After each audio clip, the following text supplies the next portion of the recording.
So hello everyone, welcome to biology tutorials. तो आज की हम वीडियो में सेल जो हमारा बायोलॉजी वाला पार्ट रहता है उसमें एक इम्पॉर्टेंट टॉपिक देखेंगे, दैट इज प्रोटीन सॉर्टिंग। अब प्रोटीन सॉर्टिंग को हम ये सॉर्टिंग भी बोल देते हैं, उसके अलावा हम ट्रैफिकिंग भी बोल देते हैं, ठीक है, और उसके अलावा ट्रांसपोर्ट हो गया ये भी बोल देते हैं। तो अगर आप इसको एक सिंपल सी स्टोरी की जैसे समझने की कोशिश करोगे then it is very simple and easy, but हाँ थोड़ी बहुत ऐसी चीज़ें होती हैं which you have to like properly cram and all, तो उसको छोड़ के नेम्स की तरह आप रिवाइज करोगे then it will be very easy. Okay, so let's start with protein sorting. सबसे पहले अगर हम बात करें कि प्रोटीन सॉर्टिंग क्या है, देखो हमारी बॉडी में क्या है, प्रोटीन्स बन रहे हैं, ट्रांसलेशन के बाद प्रोटीन बनता है। अब चाहे कोई एंजाइम हो, चाहे कोई पर्टिकुलर प्रोटीन हो। अब फॉर एग्जांपल हम लेते हैं कि आपके किचन की बात करते हैं, किचन पे खाना बनता है।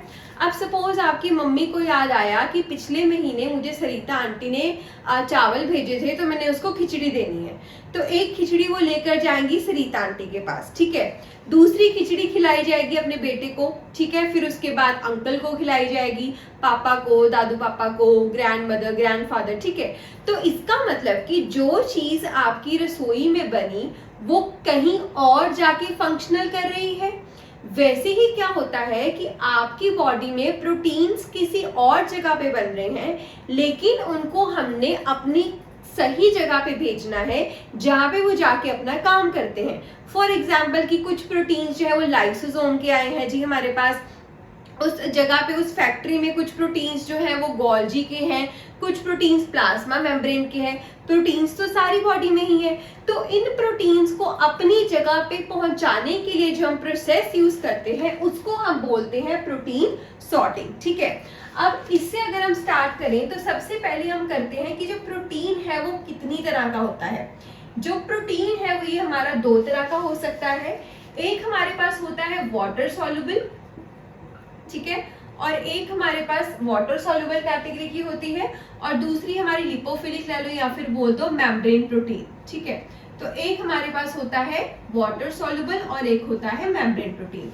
अब देखो जो वाटर सॉल्युबल है और मेम्ब्रेन प्रोटीन है, अब इसमें क्या डिफरेंस होगा। जो मेम्ब्रेन प्रोटीन है ये कहाँ पे जाएगा, आपकी प्लाज्मा मेम्ब्रेन में जाएगा, मतलब कि ये बॉडी के एक्वस एनवायरनमेंट को प्रॉपर्ली क्रॉस नहीं कर सकता, लेकिन ये वाटर सॉल्युबल है, एक्वस एनवायरनमेंट से पास हो सकेगा। तो वाटर सॉल्युबल प्रोटीन्स कौन से होते हैं, जिन्होंने आगे किसी ऑर्गेनेली में जाना होता है, तो ऑर्गेनेली वाले जो हमारे वो हो जाते हैं वो हम बोल देते हैं वाटर सॉल्युबल। मेम्ब्रेन प्रोटीन नाम से पता लग रहा है अभी कहाँ पे जाएंगे, प्लाज्मा मेम्ब्रेन वगैरह में जाएंगे, ठीक है, आगे किसी की और की मेम्ब्रेन में जाके इंसर्ट होंगे। तो इसी से हमारे पास प्रोटीन में पहले दो कैटेगराइजेशन हो जाती है कि वाटर सॉल्युबल होते हैं और मेम्ब्रेन वाले होते हैं। अब उसके बाद जो प्रोटीन्स की मेकिंग होती है वो भी हमारी दो तरह की होती है। एक हमारे पास होती है को ट्रांसलेशनल और एक हमारे पास होती है पोस्ट ट्रांसलेशनल। अब इसका क्या मतलब हुआ, इसको भी स्टोरी से समझते हैं। आपने कई रेस्टोरेंट्स में देखा होगा, रील्स में देखा होगा कि आगे उनके सामने ही खाना बनाते हैं, या फिर वो सिजलर वगैरह लेकर आ रहे होते हैं, उनमें अभी भी धुआं निकल रहा है, तो वो पक रहा होता है अभी भी आपके सामने। तो को ट्रांसलेशनल में क्या हुआ कि प्रोटीन अभी बन ही रहा है, बनते बनते उसको ट्रांसफर किया जा रहा है। पोस्ट ट्रांसलेशन में क्या है, प्रोटीन बन चुका है, डब्बे में सब कुछ पैक हो चुका है, प्लेट में सज चुका है, फिर आपके पास आ रहा है। को ट्रांसलेशन में क्या है कि अभी वो बन रहा है, इन द प्रोसेस है, फिर भी आप उसको क्या कर रहे हो, जो है वो ट्रांसपोर्ट कर रहे हो। अब को ट्रांसलेशनल में जो हमारी ऑर्गेनेलीज इन्वॉल्व होती हैं, जैसे कि ईआर हो गया, गोल्जी हो गया, देन लाइसोसोम हो गया और प्लाज्मा मेम्ब्रेन, मतलब इनके अंदर इनसे रिलेटेड जो भी प्रोटीन्स हमारे को ट्रांसलेशनली जो है ट्रांसपोर्ट होते हैं वो या तो ईआर में, या तो गोल्जी में, या तो लाइसोसोम, या तो प्लाज्मा मेम्ब्रेन में जाते हैं। और जो पोस्ट ट्रांसलेशनल मतलब बनने के बाद ट्रांसपोर्ट होते हैं, ये कौन कौन से हो जाते हैं, जो कि न्यूक्लियस में जाएगा, चलो क्लोरोप्लास्ट में जाने वाला हो गया और माइटोकॉन्ड्रिया में जाने वाला हो गया, ठीक है। तो ये हमारे पास आ जाते हैं। अब तो ये को ट्रांसलेशनल हो गया और ये पोस्ट ट्रांसलेशनल हो गया। जो को ट्रांसलेशनल है जी, ये जो यूजुअली है ये वेसिकल्स की फॉर्म में ट्रांसपोर्ट करते हैं, ठीक है, वेसिकल्स बने, वेसिकल्स की फॉर्म में प्रोटीन को भेजेंगे। और जो पोस्ट ट्रांसलेशनल होते हैं इनके ये ना सिग्नल सीक्वेंस स्पेसिफिक होते हैं, ये भी हम आगे देखेंगे कि ये क्या चीज है। ठीक है, तो को ट्रांसलेशनल का पता लग गया और पोस्ट ट्रांसलेशनल का पता लग गया। ठीक है, अभी सबसे इंपॉर्टेंट चीज अब जो आपने समझनी है, जो ER है वो क्या है, वो सिक्योरिटी चेक है। कोई भी मतलब ER एक आपकी ऐसी फैक्ट्री है, इमेजिन करो कि एक ऐसी फैक्ट्री है, प्रोटीन्स बने, उन्होंने अपने अपने घर पे जाना है। अगर आपने प्रोटीन को अपने अपने घर पे भेजना है तो उस पर कोई एड्रेस लगाना पड़ेगा, ठीक है, या फिर अब सबसे पहले कोई कुरियर आता है, सबसे पहले वो कहाँ पे जाता है, आपका कोई भी ऑर्डर करते हो वो हब में आता है कि चलो इसके मुंबई के हब में आ गया, फिर आगे छोटे हब्स में वो भेजा जाता है। तो ऐसे ही कोई भी प्रोटीन अगर आपको ट्रांसपोर्ट करना है, चाहे आपको ER से वो न्यूक्लियस में भेजना है, चाहे गोल्जी में भेजना है, चाहे लाइसोसोम में भेजना है, उसको किससे होकर जाना पड़ेगा, ER से होकर जाना पड़ेगा। ठीक है, तो कोई भी प्रोटीन है उसको ER से होकर आगे किसी भी ऑर्गेनेली में जाना पड़ेगा। ठीक है, तो ER के लिए अब हम पहले करते हैं कि पहले जो प्रोटीन है वो ER में जाएगा और उसके बाद चाहे वो पोस्ट ट्रांसलेशनल वेसिकल की फॉर्म से गोल्जी में जा सकता है, लाइसोसोम में जा सकता है, प्लाज्मा मेम्ब्रेन पे जा सकता है। और अगर उस प्रोटीन के ऊपर आप सिग्नल लगा रहे हो, फॉर एग्जांपल सिग्नल क्या होता है, जैसे कि ये आपका प्रोटीन है, उसके आगे मैंने KDEL लगा दी, ये N टर्मिनस हो गया प्रोटीन का और ये C टर्मिनस हो गया। जो आपका सिग्नल है वो यूजुअली N टर्मिनस के ऊपर लगता होता है, लेकिन पेरोक्सिसोम के केस में C पे भी मिलता है। तो यहाँ पे आपकी कुछ अमाइनो एसिड की सीक्वेंस होती है। तो सिग्नल सीक्वेंस क्या होती है, ये 7 से लेकर 17 हाइड्रोफोबिक अमाइनो एसिड की एक स्ट्रेच होती है, जो कि उस प्रोटीन को बताती है कि उसने आगे किस ऑर्गेनेली में जाके जाना है। ठीक है, तो मैंने आपको क्या बताया, पहले वो ER में आएगा, ER से अगर गोल्जी, लाइसोसोम और प्लाज्मा मेम्ब्रेन में जाना है तो वो किसकी फॉर्म में जाएगा, वेसिकल्स की फॉर्म में जाएगा। वहीं अगर उसने NCM में किसी में से जाना है, प्रॉक्सिसोम वगैरह में जाना है, तो उसके ऊपर क्या ऐड किया जाएगा, एक सिग्नल सीक्वेंस, और उस सिग्नल सीक्वेंस के अकॉर्डिंग उसको जाना पड़ेगा। तो अब हम जो देखेंगे वो विल सी कि कोई भी प्रोटीन बना और बनने के बाद वो ER में जाना है। ठीक है, तो हमने ये जो है ये ER तक जाना है कि ER में उस प्रोटीन के साथ क्या क्या होगा, कौन कौन सी मॉडिफिकेशन ER में देखने को मिलेगी, वो सब हम देखते हैं।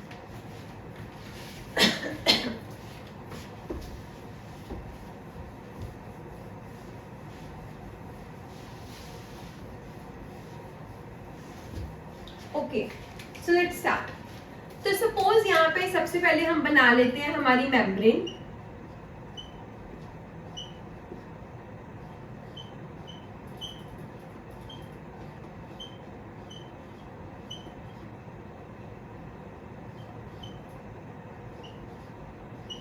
अब यहाँ पे हमने क्या किया, यहाँ पे हमने ER की चलो मेम्ब्रेन बना ली। ठीक है, अब जो हमारा प्रोटीन था, यहाँ पे जो भी प्रोटीन आपका ER में आएगा उसके आगे एक सिग्नल सीक्वेंस है। ठीक है, अब ये जो सिग्नल सीक्वेंस है इसको रिकॉग्नाइज करेगा एक राइबो न्यूक्लियोप्रोटीन, जिसको हम बोलते हैं SRP।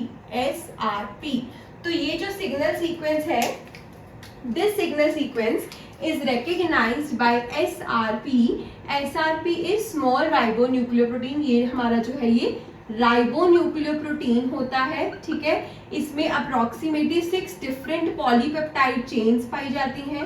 अब ये SRP क्या करता है, जो भी आपकी आगे मेम्ब्रेन होती है ना ER में, वहां पे क्या होता है, हर एक ऑर्गेनेली के पास इस सीक्वेंस के स्पेसिफिक रिसेप्टर होता है कि अगर 1 सीक्वेंस है तो जिस ऑर्गेनेली में वो जाना चाहता है वहां पे 1 रिसेप्टर देखने को मिलेगा। 2 सीक्वेंस है तो जिस ऑर्गेनेली में वो जाना चाहते हैं वहां पे 2 का रिसेप्टर होगा। तो मतलब ये जो सिग्नल सीक्वेंस होती है ये रिसेप्टर के स्पेसिफिक होती है।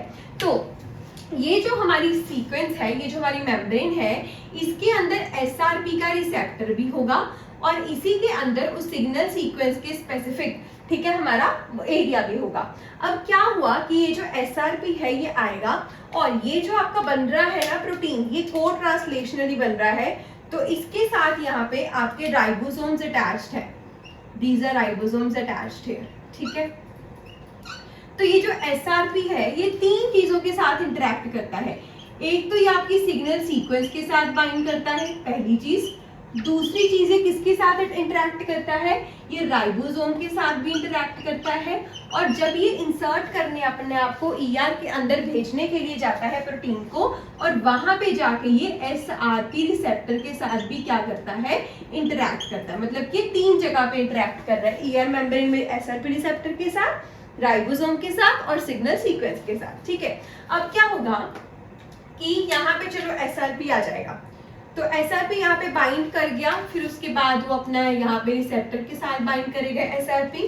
उसके साथ क्या होगा, उसके साथ जो आपकी जो प्रोटीन है वो भी यहाँ पे आ जाएगी। ये उसका एन टर्मिनल हो गया, चलो ये उसका सी टर्मिनल हो गया, ये प्रोटीन अंदर जाने वाली है। ठीक है, अब इस एसआरपी को, इस प्रोटीन को छोड़ना पड़ेगा। ठीक है, अब ये एसआरपी इस प्रोटीन को कैसे छोड़ेगा, ये जो आपका एसआरपी मॉलिक्यूल होता है, इसको, इसके पास जीटीपी एक्टिविटी भी होती है और एटीपीएस भी होती है, ये हमें ईस्ट में देखने को मिलती है यूजुअली।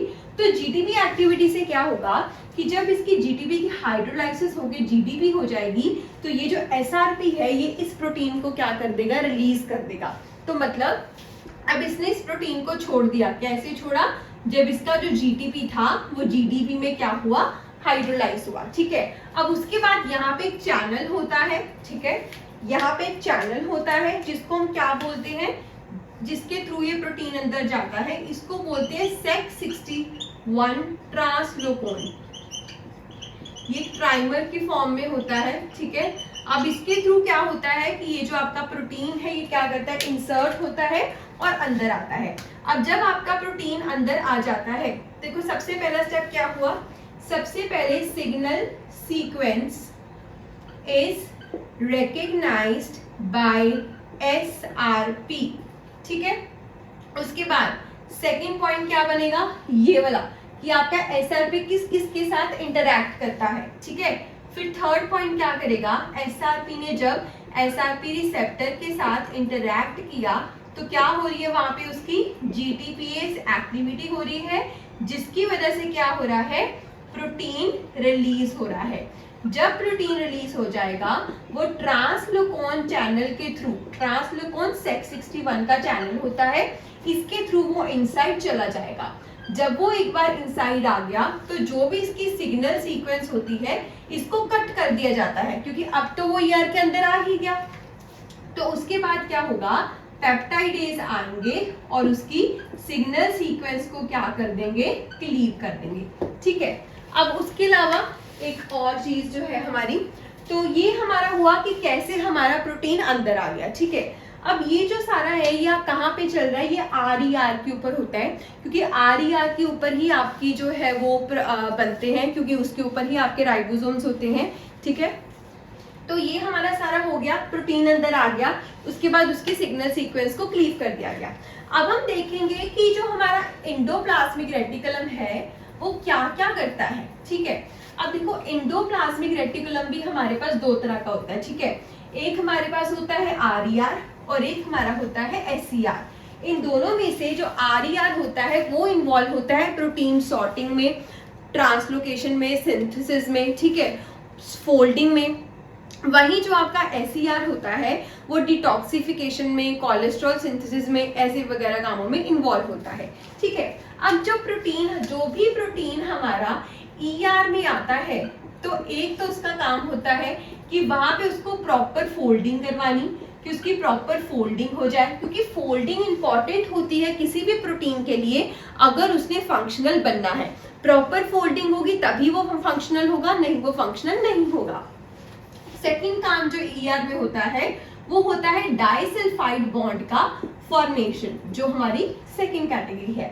थर्ड यहाँ पे क्या होता है, थर्ड यहाँ पे प्रोटीन फोल्डिंग के लिए हमारे पास बिप रिस्पॉन्सिबल होता है, डाइसल्फाइड के लिए पीडीआई रिस्पॉन्सिबल होता है, और तीसरा होता है एंड टर्मिनल ग्लाइकोसाइलेशन। तो अगर आपको पूछा जाए कि ईआर में क्या क्या हो रहा है, ईआर में मॉडिफिकेशन हो रही है, ईआर में डाइसल्फाइड बॉन्ड बन रहा है, प्रॉपर फोल्डिंग हो रही है। अब ये सब चीजें देखो क्यों जरूरी है।